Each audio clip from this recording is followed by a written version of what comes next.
Top quality और consistent performance के लिए सिर्फ सिल्वर पंप नाम याद रखना।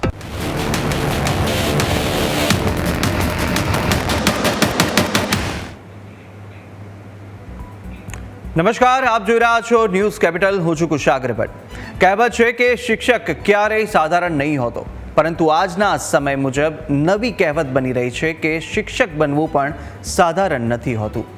શિક્ષક બન્યા બાદ બાળકોનું ઘડતર કરવું જેટલું કઠિન કામ છે ને એટલું જ કઠિન હવે શિક્ષક બનવું થઈ રહ્યું છે. એક તરફ દેશનું ભવિષ્ય તૈયાર કરવા માટે ટેટ પાસ ઉમેદવારો શિક્ષક બનવા ઉત્સુક છે, પરંતુ ભરતીમાં એવી ઓટ આવી છે કે જવાનું નામ જ નથી લઈ રહી. ઉમેદવારોની એક જ માંગ છે કે સાહેબ, હવે તો કાયમી ભરતીનો કરાર કરી અને સમસ્યાનો કાયમી ઉકેલ લાવો. ત્યારે ઉમેદવારોની શું માંગણીઓ છે અને ભરતી ક્યાં કારણોસર અટકી છે તે અંગે આજે આપણે ચર્ચા કરવાના છે. અને આજે ચર્ચામાં આપણી સાથે જોડાયા છે નિશાબેન પટેલ, કે જે ઉમેદવાર છે, તો સાથે અન્ય ઉમેદવાર હર્ષદભાઈ આપણી સાથે જોડાયા છે, અને સાથે જ પૂર્વ ડીપીઓ KR પોટા સાહેબ પણ આપણી સાથે જોડાયા છે. આપ તમામનું સ્વાગત છે. સૌ પહેલાં નિશાબેન, આપને જ પૂછવા માગું છું કે જે રીતે અગાઉ પણ અનેકવાર આપણે આંદોલન કર્યા છે, વિરોધ નોંધાવ્યા છે ગાંધીનગર ખાતેના વિરોધ, પરંતુ હજી સુધી કોઈ પ્રકારનો નિર્ણય નહીં ને હજુ પણ વિરોધ યથાવત પોતાની માંગો સાથે. તો શું સરકાર તરફથી એવા કયા સૂચનો આપવામાં આવ્યા અને સાથે કઈ કઈ કામગીરી અત્યાર સુધી કરવામાં આવી છે? સરકાર તરફથી તો કોઈ આન્સર આપવામાં આવતા નથી. તમે જાણો છો કે દરેક વખતે અલગ અલગ નિવેદનો આપવામાં આવે છે, પણ એ નિવેદનો કેવા હોય છે અને કેટલા પાયે મક્કમ હોય છે એ આપણે જાણવું જ રહ્યું. અમારી જ વાત કરીએ તો અમારે 5 સપ્ટેમ્બરે આંદોલન કરવાનું હતું, એટલે સરકારે વેઇટિંગ લિસ્ટ જાહેર કર્યું. વેઇટિંગ લિસ્ટ કયા આધારે જાહેર કર્યું? ખાલી જગ્યાઓના 20%. પણ કેટલી ખાલી જગ્યા છે, હાજર ઉમેદવાર કેટલા, ગેરહાજર ઉમેદવાર કેટલા, એ તો બહાર જ નથી પાડ્યું એ લોકોએ. તો ખરેખર પારદર્શિકતા કે છે, કુમેર ડિડોર સાહેબ એમ કે છે કે પારદર્શિકા થી આપણે ટ્રાન્સપરન્સી થી ભરતી કરી છે, તો ખરેખર ટ્રાન્સપરન્સી કેટલી એ પ્રશ્ન છે. અમને એટલો જ ખ્યાલ આવે છે કે આ ભરતીની અંદર પારદર્શિકતા નથી. દરેક ઉમેદવારને 2 ફાળવણી થઈ છે. એક વિષયની અંદર 20, 60, 70 એવા ઉમેદવારો જે છે એને એક જ ઉમેદવારને 2 શાળા ફાળવેલી છે. તો એ 2 જગ્યાએ હાજર થઈ શકવાનો છે? નહીં થઈ શકે. તો બસ અમને એટલું જ માંગ છે કે જગ્યા વધારો કરી આપવામાં આવે અને રાઉન્ડ પાડવામાં આવે. બિલકુલ. અને હર્ષદભાઈ, જેટલા તમામ પાસ થયેલા ઉમેદવારો છે તેમનું ભવિષ્ય ક્યાં અટવાઈ રહ્યું છે? કારણ કે અનેક એવા મુદ્દાઓ છે, હજુ સુધી તેનો ઉકેલ નથી આવ્યો અને છેલ્લા ઘણા સમયથી આ પ્રકારના વિરોધ આપના તરફથી જોવા મળી રહ્યા છે. શું સરકાર તરફથી કોઈ એવી વાસ્તવિક અત્યારની સ્થિતિ શું કહેવામાં આવી રહી છે? શું સૂચન કરવામાં આવ્યું? કઈ સાંત્વના પાઠવવામાં આવી હતી? કારણ કે અગાઉ પણ અનેક વાતો થઈ ચૂકી છે સરકાર સાથે, પરંતુ તેનો ઉકેલ શું આખરે? વાસ્તવિકતા પર અત્યારની હાલત શું છે? સર, જેમ વાત કરી એમ કે છેલ્લા 1 મહિનાથી, આમ તો 1.5 મહિનાથી બધા ટેટ અને ટાટ પાસ ઉમેદવાર જે છે એ ગાંધીનગરના સતત ધક્કા ખાય છે. જિલ્લાના, રાજ્યના અને દરેક ધારાસભ્ય હોય કે સંસદ સભ્ય હોય, બધાને અમે આવેદન પત્ર આપી ચૂક્યા છે. અને એ આવેદન પત્ર આપી ચૂક્યા હોવા છતાં અહીંયા શિક્ષણ મંત્રી કહો, સચિવ શ્રી કહો કે પછી મુખ્યમંત્રી કહો, તો બધાને, CM સાહેબને પણ મીટિંગ કરીને મળી ચૂક્યા છે. બધાના પ્રત્યે એક જ જવાબ આપી રહ્યો છે કે અમે ભરતી કરવાના છીએ. પાંચશ્રીય સાહેબ જાહેરમાં મીડિયામાં જ કીધેલું હતું કે જેટલી ભરતી અમે બહાર પાડી છે એટલી પૂરેપૂરી ભરવાના છે. પણ એમના પ્રત્યે ખાલી વાર્તાઓ જ કરવામાં આવે છે, જ્યારે કોઈ એક્શન લેવામાં એવું આવતું નથી કે જેના કારણે થઈને રિયલમાં ભરતી થઈ શકે. કાલે અમને છેલ્લી સાંત્વના, તમે જેમ વાત કરી, તો દર વખતે આવેદન પત્રને સ્વીકારવામાં આવે છે, પણ એના કોઈ જવાબ આપવામાં આવતા નથી, કોઈ એની સામે એક્શન લેવામાં આવતા નહીં. છેલ્લે કાલે એ લોકોએ શું કર્યું, તો વેટિંગ લિસ્ટ બહાર પાડ્યું, અને એમાં પણ એવા વેટિંગ લિસ્ટ બહાર પાડ્યા કે જે લોકો ઓલરેડી ગવર્મેન્ટનું વેટિંગ લિસ્ટ આવ્યું સરકારી શાળાનું, અને એમાં એવા નામ હતા કે મોસ્ટલી બધા જ લોકો ગ્રાન્ટીનેડમાં લાગી જ ગયા છે. મતલબ કે જગ્યાઓ હજી ખાલી જ છે.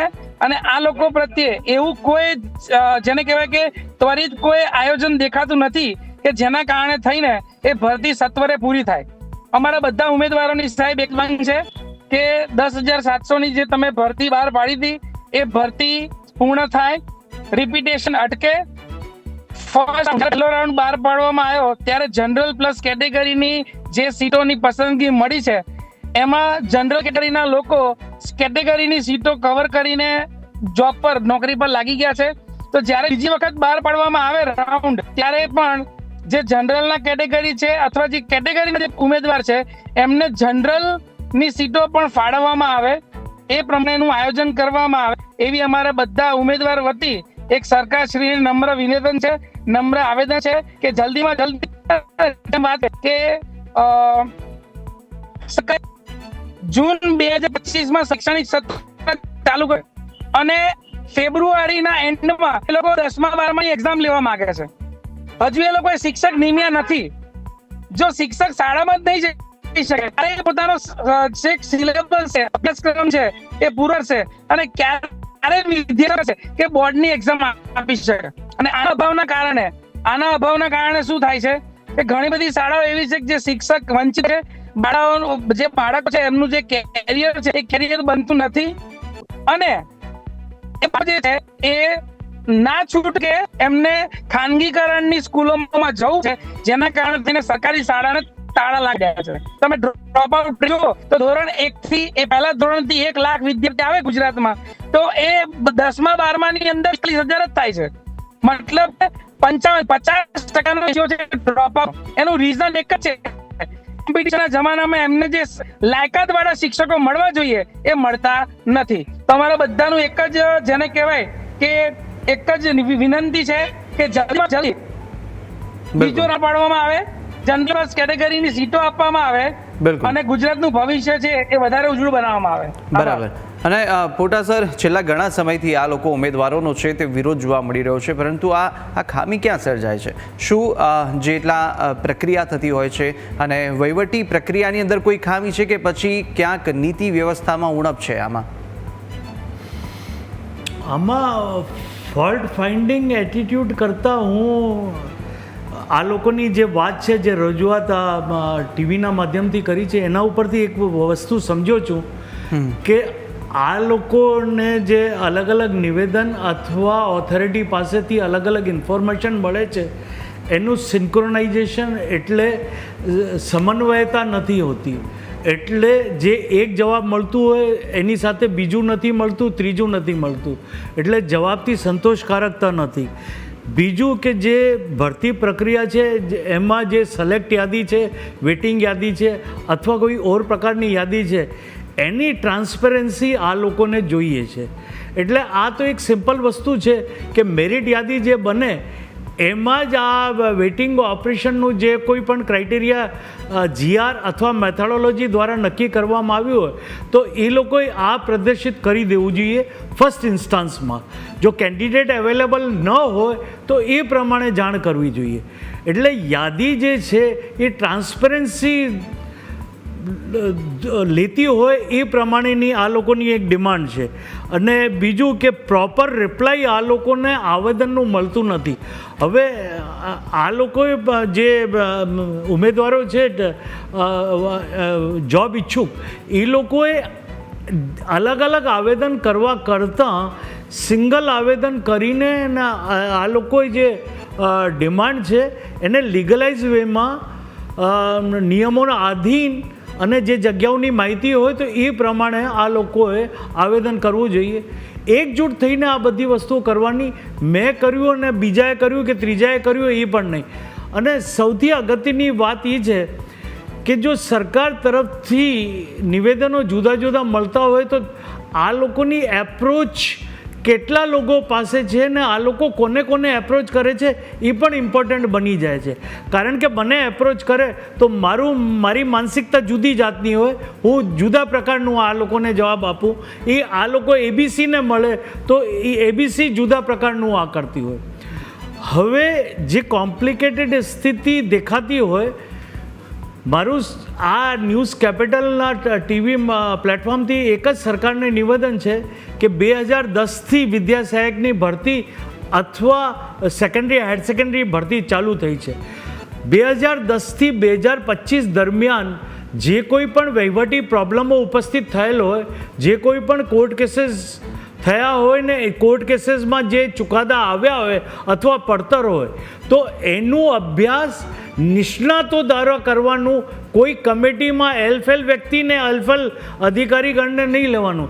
જેને એની જાણ હોય અને એનો અભ્યાસ કરીને સરકારના ઉચ્ચ અધિકારીઓ સમક્ષ આખું તારણ ડ્રો કરે અને ત્યારબાદ એક મેથોડોલોજી, ટ્રાન્સપરન્ટ મેથોડોલોજી, આ લોકોને જે આવેદન છે, જે રિક્વાયરમેન્ટ છે એનું પણ અભ્યાસ કરીને અને એક મેથોડોલોજી ડિરાઈવ કરવી જોઈએ. હું માનું છું ત્યાં સુધી કોર્ટ કેસોનો અભ્યાસ કરીને, એડમિનિસ્ટ્રેટિવ ફોલ્ટ્સનો અભ્યાસ કરીને, એડમિનિસ્ટ્રેટિવ સજેશનનો અભ્યાસ કરીને અને આ મિત્રોના આવેદનનો અભ્યાસ કરીને અને એક મેથોડોલોજી ડેવલપ કરવી જોઈએ. નહીં તો શું થશે કે નિવેદન ઉપર નિવેદન ચાલશે અથવા ઇન્ફોર્મેશન ઉપર ઇન્ફોર્મેશન ચાલશે અને આ વસ્તુનો અંત આવશે નહીં. નંબર 1. અને નંબર 2, સરકારે ખાલી જગ્યાના સાપેક્ષ બધી વિગતો જાહેર કરી દેવી જોઈએ. અને સરકારે ધારો કે આ વિગતો જાહેર કરી છે તો આ મિત્રોએ એ વિગતો સમજવાની જરૂર છે અને કોઈ પણ તકલીફ હોય તો કોમ્પિટન્ટ માણસને જ મળવાનું, કોમ્પિટન્ટ અધિકારીને જ મળવાનું, કોઈ બીજા ત્રીજાને નહીં મળવાનું. એટલે મારું કહેવાનું છે કે કોમ્પિટન્ટ અધિકારીને મળવાનું અને તમારી રજૂઆત અને તમારે બહુ ક્લિયર કહી દેવાનું કે અમારે ટ્રાન્સપરન્ટ માહિતી જોઈએ. ટ્રાન્સપરન્ટ માહિતી મળશે તો અમારે એવું નથી કે આ જગ્યા તાત્કાલિક ભરવી, અમને ટ્રાન્સપરન્ટ માહિતી જ નથી મળતી એટલે અમે દિશાહીન થઈ જઈએ. અને ટ્રાન્સપરન્ટ માહિતી મળે તો એક દિશા અમને મળી રહે અને એ દિશા ઉપરથી ખ્યાલ આવે કે કેટલા ટેન્યોરમાં આ જગ્યાઓ ભરાશે. પારદર્શિતાની વાત હતી અને હર્ષદભાઈ આપણી પાસે પારદર્શિતા વિશે પૂછીશ કે કેટલી પ્રક્રિયા આવી રહી છે, પરંતુ નિશાબેન આપ કંઈ કહેવા માંગી રહ્યા છો અને સાથે આપને એ પણ પૂછવું છે કે જે કરાર, જે પ્રથા રદ કરવાની વાત છે તેની પાછળનો પણ એક તર્ક સમજવા જેવો છે. જી નિશાબેન. સર, પોટા સર ને મારે એટલું જ કહેવું હતું કે સર આ લોકોએ અલોકેશન લિસ્ટ મૂક્યા છે. અલોકેશન લિસ્ટમાં કેવું છે કે જ્યારે જે તે સમયે જ્યારે ફાળવણી કરી ઉમેદવારોની એ જ લિસ્ટ છે. એની અંદર કેટલા હાજર ઉમેદવાર, કેટલા ગેરહાજર ઉમેદવાર એની કોઈ સ્પષ્ટતા નથી.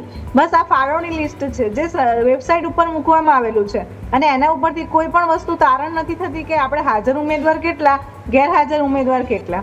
અને બીજી વસ્તુ કે ઇતિહાસની અંદર પહેલી વખત આવી કોઈ ભરતી થઈ હશે કે જેની અંદર ઉમેદવારને 2 શાળા ફાળવેલી છે. 2 શાળા ફાળવણી પહેલી વખત થઈ. આટલા બધા ભરતી થઈ પણ આવી ભરતી મેં ક્યારેય નથી જોઈ. જો 7 સ્ટેપ પ્રમાણે ભરતી થઈ હોત સર તો બહુ સરસ રીતે બધાને ન્યાય મળત અને સરસ રીતે બાળકો પણ ભણી શકત અને શિક્ષકોને પણ ન્યાય મળત. અને 60,000 ઉમેદવાર છે.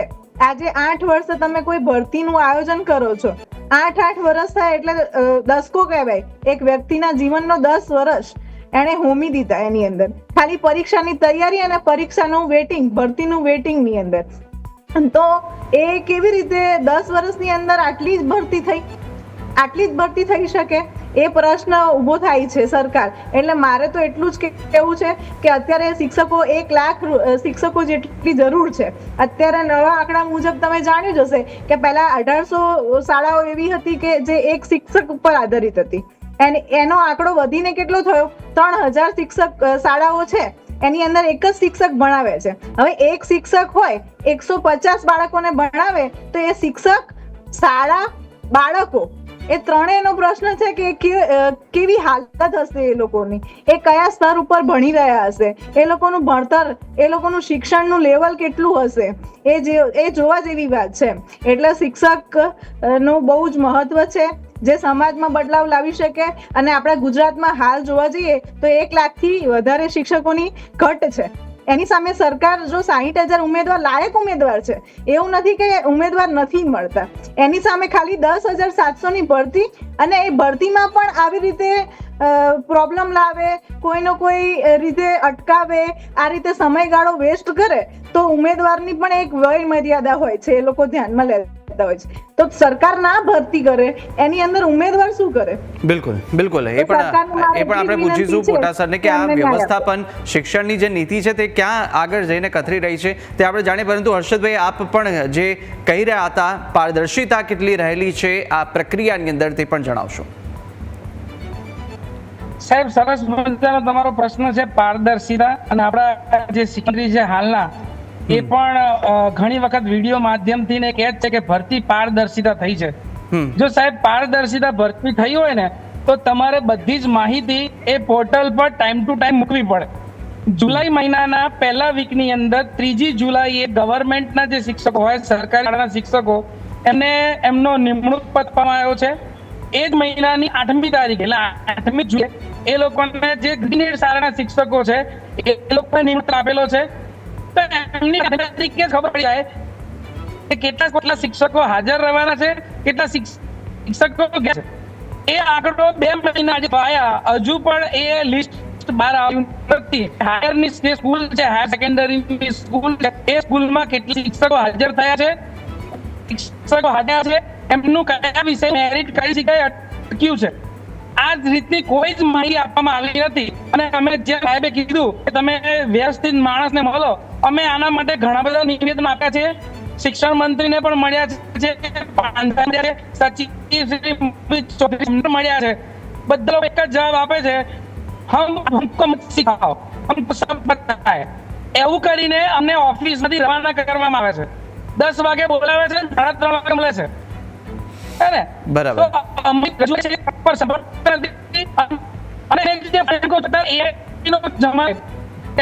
જમાનો છે તો બધી જ માહિતીને પ્રોપર એક કોમ્પ્યુટરની એન્ટ્રી એમને બધી જ માહિતી મળી જાય. તો આજે 2 મહિના થયા ગ્રાન્ટીની એમ્પ્લોયમેન્ટ નંબર બિલકુલ હર્ષદભાઈ, આપનો અવાજમાં ડિસ્ટર્બન્સ આવી રહ્યો છે, પરંતુ આપણે આ તમામ જે જવાબ છે તે પણ પોટા સાહેબ પાસે સમજી લઈએ કે આખરે આ પ્રક્રિયા કેવી રીતે હોય છે. અને પોટા સર જે રીતે વાત કરી રહ્યા હતા નિશાબેન પણ, કે શિક્ષકોની તો ઘટ દેખાય છે, શિક્ષકોની સંખ્યા, કારણ કે જેટલા વિદ્યાર્થીઓ છે 1,14,00,000થી વધુ વિદ્યાર્થીઓને 3 લાખ જેટલા કઈ શિક્ષકો અત્યારે તેમને ભણાવી રહ્યા છે, એટલે શિક્ષકોની ઘટ તો સ્પષ્ટ છે. શિક્ષકોની ઘટ જે છે એ વાત સાચી છે. હવે આનું ગણિત હું સમજાવું કે નાણાકીય બજેટ જ્યારે બનતું હોય અને ત્યારે જેટલી જગ્યાઓ ખાલી હોય તો નાણાકીય બજેટમાં જે તે સમયે તેની જોગવાઈ હોય છે. હવે ખરેખર તો નેક્સ્ટ 10 યર્સમાં કેટલા રિટાયર થવાના છે એની પણ વિગત ડિપાર્ટમેન્ટ પાસે ઉપલબ્ધ હોવી જોઈએ, પરંતુ દુર્ભાગ્ય એવું છે કે આ ઇન્ફોર્મેશન ઇન્કોર્પોરેટ થતી નથી. એના કારણે જેટલી ખરેખર જગ્યાઓ ખાલી હોય છે તેની સામે એટલા કેન્ડિડેટ્સ ઉપલબ્ધ થતા નથી અને અલ્ટિમેટ જગ્યાઓ ખાલી રહે છે. હવે આ બંને મિત્રોની જે મેં વાત સાંભળી એમાં બહુ ક્લિયર કટ એક વસ્તુ ઇન્ડિકેટિવ છે કે પારદર્શિકતા ત્યારે જ આવે જ્યારે તમે આવેદકને સાંભળો અને આવેદકને સાંભળીને એની અરજીના અનુસંધાને મુદ્દાવાર એને જવાબ આપો. અગર જો એને જવાબ ન મળે તો એ વસ્તુ ટલ્લે ચડશે. અને જ્યારે અરજી આપવામાં આવી હોય ત્યારે સામાવાળાએ વાંચવાની તસદી લેવાની જ રહે, કારણ કે અરજી નથી અને આ ખાલી જગ્યાઓ અને એમ્પ્લોયમેન્ટ સાથે રિલેટેડ વસ્તુ હોય અને બધી વસ્તુ જ્યારે વિદ્યા સમીક્ષા કેન્દ્ર અને ત્યાં ત્રજજ્ઞ કમ્પ્યુટરના બિરાજમાન છે વર્ષોથી, તો એમની પાસે તો આ માહિતીઓ હોવી જ જોઈએ. અને જો ન હોય તો અનફોર્ચ્યુનેટ પાર્ટ છે વિદ્યા સમીક્ષા કેન્દ્રનું.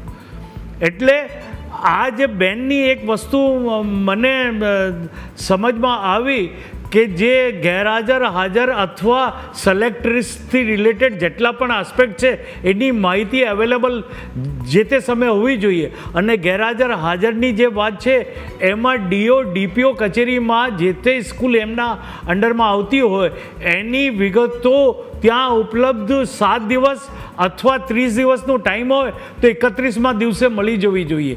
હવે મળતી નથી અથવા ડેલિબરેટલી આ જગ્યાઓની પોઝિશન અથવા વિગતો નહીં આપવી હોય તો દેટ્સ અ ડિફરન્ટ થિંગ. અને એક વસ્તુ હું બધાને જણાવી દઉં, આખા ભારત વર્ષમાં પ્રાઇમરી એજ્યુકેશન અને ગ્રેન્ટીન એડ અથવા સેલ્ફ ફાઇનાન્સ એવી ઇન્સ્ટિટ્યુશન્સ છે કે જેના ભરતી નિયમો અને સેવા વિષયક નિયમો આર્ટિકલ 309 ભારતીય સંવિધાન હેઠળ નથી બન્યા. એના કારણે પણ વિવિધ પ્રોબ્લેમો ઉપસ્થિત થાય છે. જો આર્ટિકલ 309માં બન્યા હોય તો એના એલાઇડ ક્લોઝેસ હોય છે, એની એલાઇડ પ્રોવિઝન્સ હોય છે અને એ ઓવરટેક ન કરી શકાય. એટલે અને બીજું કે આરટીઈ એક્ટ 2009 પ્રાઇમરી એજ્યુકેશનનું છે, તો એક્ટમાં જે જોગવાઈઓ છે એ land of the law of the land હોય છે, એટલે એ પણ ઓવરટેક ન થઈ શકે. એટલે ઓથોરિટીઝે આ પ્રમાણેનો જવાબ આપવાનું રહે, કારણ કે જ્યારે આટલા આંદોલનો થતા હોય અને આટલા બધા હેરાન પરેશાન થતા હોય, એવું નથી કે આંદોલનકારીઓ પરિવાર લઈને નથી બેઠા, એમને પણ પરિવાર લઈને બેઠા હોય, પ્રોબ્લેમ થતી હોય, ઓથોરિટીઝ પણ પરિવાર લઈને બેઠા હોય, એ લોકો પણ મોડે સુધી બેઠતા હોય. તો આ સોલ્યુશન લાવવા માટે એકબીજા સાથે બેસીને એક ડેડલાઇન નક્કી કરવાની કે તમારી પ્રોબ્લેમ્સ 31/10 સુધી આવી જવી જોઈએ અને ત્યારબાદ અમે 30/11 સુધી નિર્ણય લેશું. એટલે એક સ્ટેજ ઉપર પહોંચવા જોઈએ, કારણ કે સરકારમાં નિરાકરણ ન આપીએ તો પછી સરકારમાં રહેવાનું અર્થ જ નથી. બિલકુલ. અને નિશાબેન, જે રીતે વાત આપણે કરી રહ્યા હતા કરાર આધારિતની, પણ કે કરાર જે રીતે પ્રથા છે તેને રદ કરવાની વાત મેં પહેલાં આપને પૂછ્યું હતું કે પ્રથા જે રદ કરવાની વાત કરી રહ્યા છો તેની પાછળનો પણ તર્ક શું હોઈ શકે, તેનાથી કયા બેનિફિશિયલ આપને ઉમેદવારોને મળી શકે? સર, જ્ઞાન સહાયક છે એ કરાર આધારિત ભરતીનો એક પ્રકાર છે 9 થી 12 ની અંદર. એની અંદર એવું છે કે જેણે ટેટ પાસ કરી હોય, ટાટ પાસ કરી હોય એ લોકોને કરાર ઉપર, એટલે 11 મહિનાના કરાર ઉપર એ લોકો લે છે. એની અંદર દિવાળીની રજા કે કોઈ પણ રજા નથી, એટલે એક પ્રકારની મજૂરી આપણે જેમ દર દિવસ પ્રમાણે ગણીએ ને એ રીતે કરાર ઉપર ભરતી થાય છે. અને એ પણ કેવા ઉમેદવારની જેને ટાટ પાસ કરેલું છે. તો ઉમેદવારો ટાટ પાસ કરે છે તો એના માટે નથી કરતા, જ્ઞાન સહાયકની નોકરી માટે નથી કરતા, કાયમી શિક્ષક લેવા માટે, કાયમી શિક્ષક બનવા માટે કરે છે. અને જ્ઞાન સહાયક તરીકે એક શિક્ષક જ્યારે શાળામાં જાય છે ત્યારે શાળામાં એની કેવી પરિસ્થિતિ હોય છે તો જ્ઞાન સહાયક શિક્ષકને જ ખબર હોય. આજે હું જ્ઞાન સહાયક તરીકે જાઉં કોઈ શાળાની અંદર, તો પહેલા તો સ્ટાફની અંદર જ મારું માન ના હોય કે આ એક શિક્ષક તરીકે છે, પણ કેવા તો કરાર ઉપર, કરાર એટલે 11 મહિનાના કરાર ઉપર. પછી વાલી મિત્રને પણ, વાલી જણ છે, બાળકો છે, એ લોકોને પણ વિશ્વાસ ના હોય, કેમ કે આ શિક્ષક કેવા છે કરાર ઉપર. એટલે જો શિક્ષક વ્યવસ્થિત કાયમી રીતે ભરતી થાય તો શિક્ષણનું સ્તર સુધરે. અને કરાર ઉપર શિક્ષણ એ તો આપણે નવી પોલિસી 2020 આપણે એની અંદર પણ નથી. એટલે કરાર આધારિત શિક્ષક હોવો જ ના જોઈએ. શિક્ષણ સુધારા માટે કાયમી શિક્ષક જ લાગુ પડે. આ લોકો કાયમી શિક્ષક ના લેવાના કારણે થઈને એ લોકો વૈકલ્પિક વ્યવસ્થા કહે છે, પણ વૈકલ્પિક વ્યવસ્થા ક્યારે કાયમી બની જાય છે ને એ પ્રશ્ન. આજે 2 વર્ષ થયા જ્ઞાન સહાયક યોજના આવે, તો જો વૈકલ્પિક જ હોય તો 2 વર્ષ સુધી ચાલી હોત. હા, વૈકલ્પિક વ્યવસ્થાની જરૂર પડે શિક્ષણમાં, ક્યાં પડે? જ્યાં મેટર્નિટી લીવ ઉપર કોઈ બેન ગયા હોય કે કોઈ 1-2 વર્ષ માટે રજા ઉપર ગયા હોય ત્યાં તમે જ્ઞાન સહાયક મૂકી શકો. પણ આ કાયમી શિક્ષકની જગ્યાએ જ્ઞાન સહાયક તદ્દન રીતે અમલ કરવાની યોજના બનાવી રહ્યા છે સરકાર, જે તદ્દન ખોટી છે. અને બધા જ ઉમેદવારને અન્યાય થાય છે આના કારણે. એની જગ્યાએ ધીમે ધીમે જ્ઞાન સહાયક, અત્યારે હાલ પરિસ્થિતિમાં સરકાર જો ભરતી કરવા માંગે ને તો કરી શકે એમ છે, જગ્યા વધારા સાથે રાઉન્ડ આપી શકે એમ છે, પણ એ લોકોની ભરતી જ નથી કરવી, કાયમી શિક્ષક જ નથી રાખવા. અત્યારે તમે આંકડા જોતા હશો, સરકારી શાળાઓ બંધ થાય છે, સરકારી શાળાઓ તાળા લાગે છે. કેમ લાગે છે? કેમ કે કાયમી શિક્ષક નથી ભરતા. અહીંયા આગળ એ થયો હતો એક જે રીતે ખાનગીકરણની વાત હતી, હર્ષદભાઈ, ખાનગીકરણનો મુદ્દો પણ ઉઠાવવામાં આવ્યો. તો ખાનગીકરણથી ગુણવત્તાયુક્ત શિક્ષણ બાળકોને મળી રહેશે કે પછી ખાલી માત્ર ને માત્ર એક નફાકારક વ્યવસાયની રીતે આને જોવાશે? સાહેબ, જેમ વાત કરી એમ કે ખાનગીકરણથી લોકોને શિક્ષણ પણ મળી શકે, આ વિરોધમાં નથી.